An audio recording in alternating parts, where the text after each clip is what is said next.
दोस्तों आज के इस वीडियो में हम सीखेंगे कि अपने बैंक अकाउंट को डीबीटी से लिंक कैसे करनी है।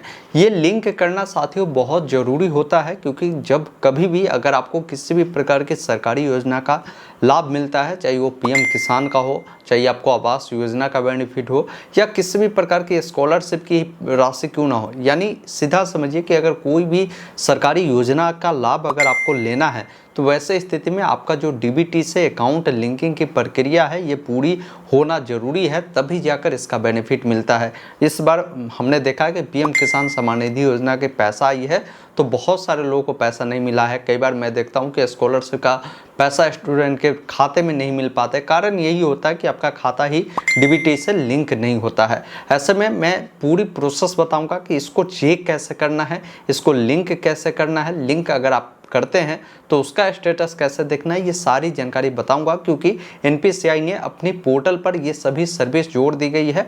आप घर बैठे आधार ओटीपी के थ्रू ही ये सभी प्रक्रिया को पूरी कर सकते हैं। अगर आपका आधार सेटिंग है उसको चेंज करना है वो भी आप चेंज कर सकते हैं। आधार सेटिंग को आप डीएक्टिव कर सकते हैं। ये सभी काम आप घर बैठे कर सकते हैं। इसके लिए इस वीडियो को अंत तक देखना होगा। पसंद आए तो प्लीज़ इसे एक लाइक कर दीजिएगा और ऐसे अपडेट के लिए चैनल को सब्सक्राइब कर लीजिए। आगे भी इस प्रकार का जो भी अपडेट होगा मैं देता रहूँगा।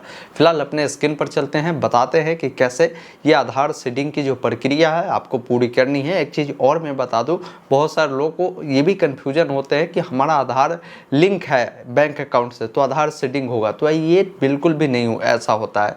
देखिए आधार लिंक की प्रक्रिया जो है, अगर मान लीजिए आपका 4 अकाउंट है तो चारों में आधार लिंक आप कर सकते हैं, जिससे अंगूठा से पैसा निकाल सकते हैं। लेकिन आपका डीबीटी इनेबल जो है किसी एक ही बैंक में होगा। डीबीटी लिंक किसी एक ही बैंक में कर सकते हैं, उसी बैंक में आपकी सरकारी योजना का बेनिफिट मिलेगा। आइए स्क्रीन पर चलकर बताते हैं आपको। इसके लिए आपको आना होगा एनपीसीआई के ऑफिशियल वेबसाइट पर। इस वेबसाइट पर आने के लिए आपको अपने मोबाइल या लैपटॉप में गूगल ओपन करना है। गूगल में टाइप करना है ऑनलाइन अपडेट एसटीएम। जैसे ही आप इतना लिखते हैं आपके सामने first website online update STM.in का मिलेगा। इसे ओपन करना है और सर्च बॉक्स जो मिलता है इसमें आपको लिखना है आधार सेटिंग। जैसे ही आप इतना लिखकर सर्च करते हैं तो आपके सामने यह आर्टिकल आएगा, आधार एनपीसीआई बैंक खाता कैसे लिंक करें, जिस पर क्लिक करना है। पूरी जानकारी आपको मिल जाएगी और यहीं पर आपको लिंक मिलता है आधार सेटिंग करने का, आप इस पर क्लिक करेंगे। अगर आपको इसका स्टेटस देखना है तो पहले आप स्टेटस देख लीजिएगा, इस पर आपको क्लिक करना है। आप इस वेबसाइट पर आएंगे और यहीं पर देखेंगे कि आपको लिंक मिलता है बैंक सीडिंग स्टेटस, जिसके सामने आपको क्लिक करना है। अब आपको ये कैप्चा कोड जो मिल रहा है उससे फिल करना है, आधार नंबर यहाँ पर डालना है और लॉगिन विथ OTP पे क्लिक करना है। लॉगिन करते ही आपके सामने इस प्रकार डैशबोर्ड आएगा और यहाँ पर आपका फोटो शो करने लगेगा। नीचे आपको आना है, यहाँ पर देखेंगे एक ऑप्शन मिलेगा बैंक सीडिंग स्टेटस, जिसके सामने आपको क्लिक करना है। जैसे आप यहाँ पर क्लिक करते हैं तो आपको पता चल जाएगा कि आपका जो बैंक अकाउंट है और आपके आधार से किस बैंक में लिंक है, उस बैंक का नाम मिलेगा, कब आपका सीडिंग हुआ है वो भी जानकारी आपको देखने को मिलता है। आप इस प्रकार पहले चेक कर लीजिएगा।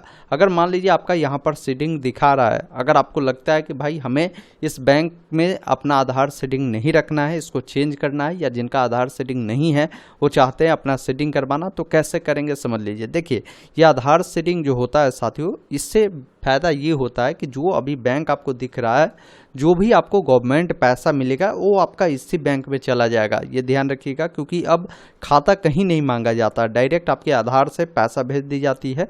तो आधार से आपका यही बैंक सीडिंग है, इसी में पैसा जाएगा। तो बहुत सारे लोग चाहते हैं इसे चेंज करना, जिनका लिंक नहीं है वो लिंक करना चाहते हैं, तो आपको यहाँ पर जो लिंक मिलता है आधार सीडिंग लिंक का, जिस पर आपको क्लिक करना है। आप आ जाते हैं एनपीसीआई के ऑफिशियल वेबसाइट पर। यहाँ पर आने के बाद देखिए आपको एक ऑप्शन मिलता है कंज्यूमर का, जिस पर आपको क्लिक करना है, और एक ऑप्शन मिलता है भारत आधार सीडिंग इनेबलर का, जिसके सामने आपको क्लिक करना है। अब जब यहाँ पर क्लिक करते हैं तो आपको अपना आधार नंबर इंटर करना है। उसके बाद यहाँ पर देखेंगे रिक्वेस्ट फॉर आधार में आपको यहाँ पर सेटिंग का जो ऑप्शन मिलता है इस पर क्लिक करना है, क्योंकि आपको आधार सेटिंग करना है। किसी को मान लीजिए आधार सेटिंग नहीं करना है, आप डी सेटिंग चुनेंगे तो आपको कहीं भी कोई ऑप्शन यहाँ पर देखने को नहीं मिलता है। सिर्फ आपको बैंक सेलेक्ट करना है कि किस बैंक से आपको आधार सेटिंग जो है हटाना है, वो आप यहाँ से डालकर हटा सकते हैं। अब काफ़ी सारे लोग आधार सेटिंग करना चाहते हैं, तो जैसे ही सेटिंग चुनेंगे तो सेटिंग टाइप में भी आपको 3 ऑप्शन मिलते हैं। पहला ऑप्शन है कि अगर अभी तक आपका किसी भी बैंक में आधार सेटिंग हुआ ही नहीं है तो आप यहाँ पर फ्रेश वाला ऑप्शन को चुनेंगे। बहुत सारे ऐसे लोग हैं जिनका क्या है कि एक ही बैंक में 2 अकाउंट होते हैं, जैसा सेम बैंक, जैसा किसी का SBI में 2 अकाउंट है, मान लीजिए एक खाता हो सकता है सेविंग हो, एक करेंट हो, या हो सकता है एक सेविंग कहीं और है, दूसरा उसी बैंक में कहीं और खाता है। तो वैसे स्थिति में आप movement with in the same bank with another account, आप इस पर क्लिक करेंगे तो मतलब क्या है कि अभी आपका उसी सेम बैंक में जो आधार सेटिंग होगा उसमें हटकर सेम बैंक के दूसरे अकाउंट में आपका आधार सेटिंग कर दी जाएगी।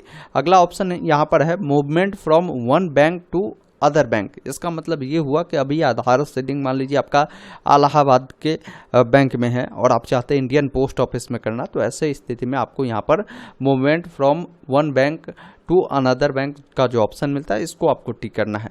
तो मेरे स्थिति में क्या है कि बहुत सारे ऐसे लोग हैं जिनका अभी तक सेटिंग ही नहीं है, तो फ्रेश करेगा। बाकी मैंने हर ऑप्शन आपको समझा दिया, आप अपने अकॉर्डिंग इसको यहाँ से चयन करेंगे।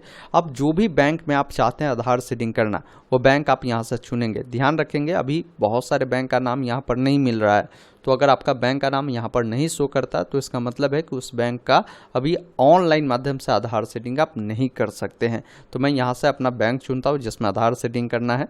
उसके बाद आपको अपना अकाउंट नंबर डालना है, जिस अकाउंट को आधार सेटिंग करना है उसी अकाउंट नंबर को दोबारा डालना है। बाकी इस चेक बॉक्स पर दोनों पे आपको टिक करना है, जो कैप्चा कोड मिल रहा है उसे फिल करना है, प्रोसीड वाले विकल्प पर क्लिक करना है।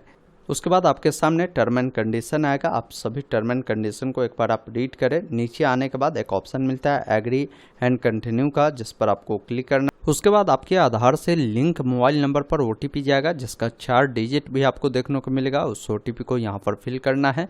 एक ऑप्शन सबमिट का मिलेगा, जिस पर आपको क्लिक करना है। उसके बाद इस प्रकार आपको एक मैसेज देखने को मिलेगा, congratulation your Aadhaar banking mapping has been done. उसके बाद आपको एक रेफरेंस नंबर मिल जाएगा, उसको आपको नोट कर रख लेनी है। उसके बाद आपको यहाँ से सबमिट वाले विकल्प पर क्लिक करना है।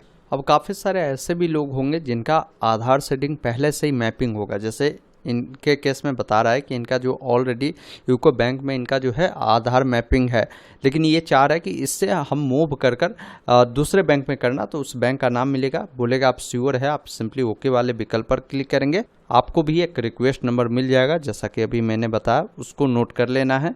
अब इसका स्टेटस देखने के लिए कि आपका जो ये अभी आधार मैपिंग के लिए आपने रिक्वेस्ट डाला ये हुआ है या नहीं, तो पुनः इसी वाले लिंक पर आपको क्लिक करना है और आपको यहाँ पर जो कंज्यूमर वाला ऑप्शन मिलता है जिस पर क्लिक करना है। आपको जो ऑप्शन यहाँ पर दिए गए हैं भारत आधार सीडिंग वाला, जिस पर आपको क्लिक करना है। क्लिक कर यहाँ पर जो एरो मिलता है इस पर जब क्लिक करेंगे तो एक ऑप्शन आपको मिलता है चेक योर सर्विस स्टेटस, जिसके सामने आपको क्लिक करना है, जिसमें आपको आधार सेटिंग के लिए अगर आपने रिक्वेस्ट दिया तो उससे चुनेंगे, या आपने डी सेटिंग के लिए डाला था तो उसको चुनेंगे। अब मैंने आधार सेटिंग के लिए डाला था तो मैं इससे चुनूंगा। अब बताएंगे कि सेटिंग टाइप किस प्रकार है। आप बिल्कुल नए बैंक में आधार सेटिंग के लिए रिक्वेस्ट डाला था, या आपका सेम बैंक में अकाउंट 2 है, आप चाहते हैं उसमें से दूसरे में ट्रांसफ़र करना, तो इसके लिए डाला है, या आपका जो अभी आधार सेटिंग किसी और बैंक में है और आप दूसरे बैंक में सेटिंग करने के लिए रिक्वेस्ट डाला था, तो वो आप अपने अकॉर्डिंग इसको चुनेंगे। उसके बाद यहाँ पर देखिए आपसे पूछ रहा है कि डेट बताइए कि किस डेट को आपने जो है सेटिंग के लिए रिक्वेस्ट डाला था। जैसे मैंने आज के डेट में डाला तो आज का डेट डाला हूँ। इसके बाद यहाँ पर देखिए सर्विस जो है आपको आधार सेटिंग वाला ही चुनना है। फिर जो भी रेफरेंस नंबर आपको मिले हैं वो रेफरेंस नंबर आपको डालना है। कैप्चा कोड को डालकर चेक स्टेटस पे क्लिक करना है। उसके बाद आपका जो स्टेटस है आपको देखने को मिल जाएगा। तो ये समझा। इसके अलावा भी कई सारे ऑप्शन दिए गए हैं। एक ऑप्शन दिए गए गेट आधार मैपिंग स्टेटस। इसका मतलब ये है कि जो अभी मैंने चेक करने का प्रोसेस आपको बताया वो आप यहाँ से भी कर सकते हैं। यहाँ पर आपको अपना आधार नंबर डालना है, कैप्चा कोड को डालना है, चेक स्टेटस पे क्लिक करना है। आपके आधार से जुड़ा नंबर पर OTP गया होगा, OTP को डालकर एक ऑप्शन मिलता है सबमिट का, जिस पर क्लिक करेंगे। यहाँ पर पता चल जाएगा कि आपका जो आधार सेटिंग है वो इनेबल है या डिसेबल है, वो जानकारी पता चलेगा। जैसे यहाँ पर इनेबल बता रहा है तो आपको घबराने की कोई ज़रूरत नहीं है। किस बैंक में है वो भी पता चलेगा, कब आपका ये सेटिंग हुआ वो सारी जानकारी आपको यहाँ पर मिल जाती है, तो वो भी आप चेक कर सकते हैं। इसके अलावा आप चाहे तो मैपिंग का हिस्ट्री भी देख सकते हैं। अपना आधार नंबर कैप्चा को डालकर सबमिट करेंगे, OTP जाएगा, वो जानकारी भी चेक कर सकते हैं।